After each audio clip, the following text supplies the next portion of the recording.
Alright guys, today's video is about my Central Machinery 1x30 with the 5-inch disc.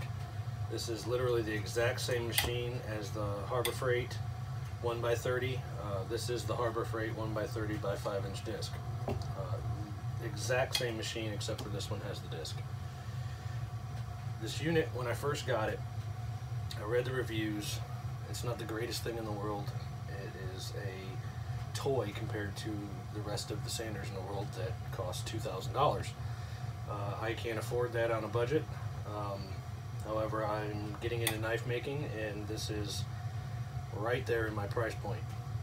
I did have to make some modifications, and the modifications are easy, simple, and they really make this machine something usable. First thing out the box is to go through every nut, every bolt, every set screw, and tighten everything.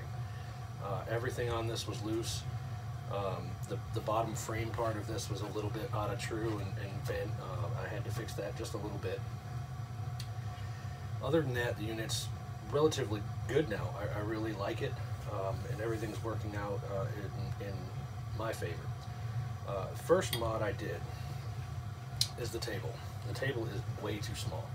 It's like a 4-inch by 4-inch piece of aluminum that seemed to stick every time I was trying to jig with it. I used a 4-inch by 12-inch by 1/4 inch piece of welding steel that I purchased at Lowe's. I think it cost me like $8. Pretty simple, pretty easy. Second modification I did after installing that was trimming the original table so that I can tilt the table backwards, which when tightened down in this tilt allows me to use the jig that I made. Most jigs that guys are using for knife making and for the bevels usually has a set screw or a bolt or something like that which tilts this forward and leaves your table flat. I didn't necessarily like that. It kind of wobbled on me, so I came up with this plan and this idea, and I really like it so far, and it's working out great. The jig is very simple. It's 1.5 inch aluminum angle with a couple pieces of aluminum. I have another video on this. If you'd like to see more about this, check out the other video. With the table like this, I was able to be very stable and very vigilant over what my bevel is doing, and I really needed that and liked it.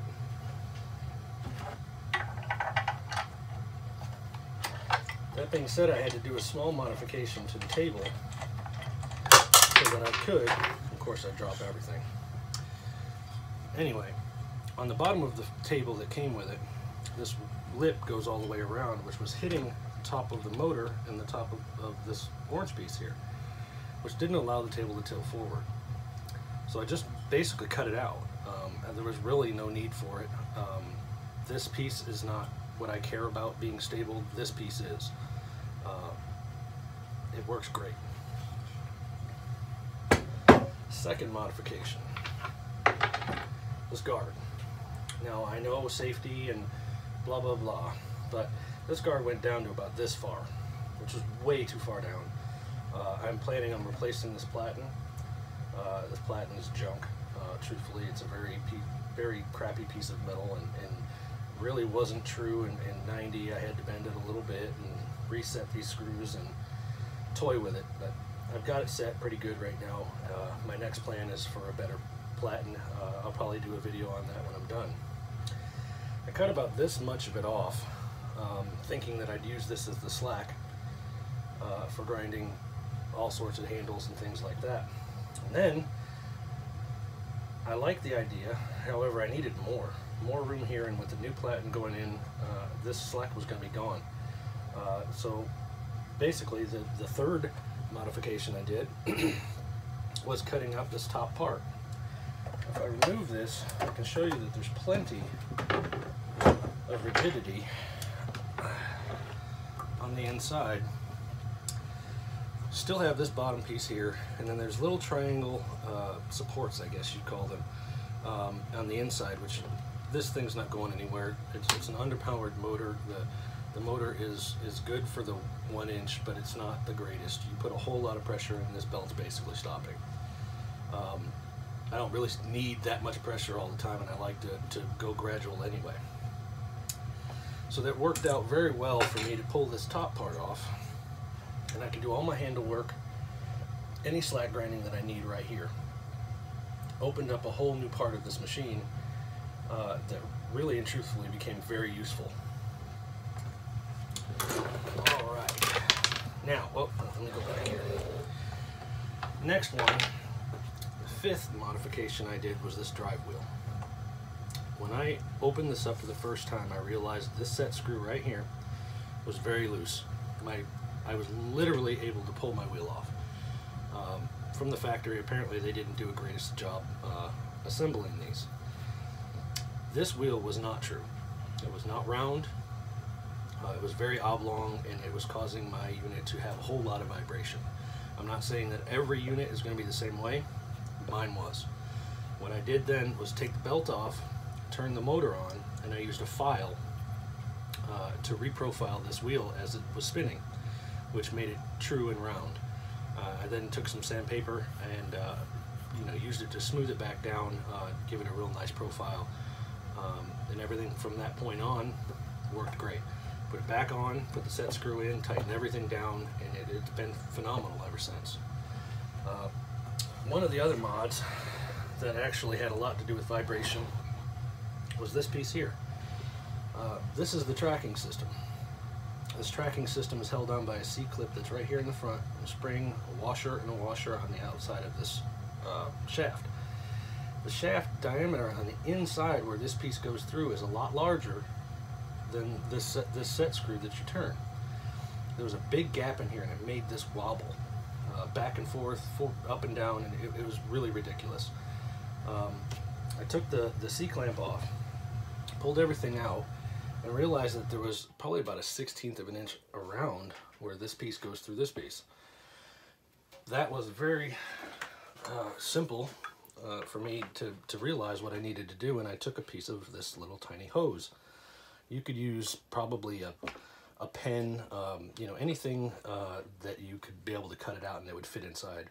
I really only needed about 1/4 of an inch of this. When I was reinstalling the set screw thing here, I slid it on and then slid it inside of the shaft, and it really stopped everything. I mean, this thing now is like robust as all hell. It works great. The tracking has dramatically increased and is much better and much more solid. One other thing that I feel is necessary is belts. The belts that came on this Harbor Freight were terrible. The joint actually where the belt is connected was actually overlapping each other, which created a huge bump. It was ridiculous. I did buy a separate pack of belts from Harbor Freight, and they were not like that. They did work slightly better, but not great. I do recommend buying better belts. The better belt, the better it's going to work. Other than that, I've got more content coming. I'm just starting out on this. If you like my review, this thing has now become my go-to, and it does everything that I need it to for knife making. Please subscribe. Please like the video. Check out my other videos. Like I said, I will have a whole lot more coming. I hunt, I fish, kayak fishing. I'm doing knife making now. I make the sheaves by hand. I plan on having a whole lot of content. So please stay tuned and go buy yourself one.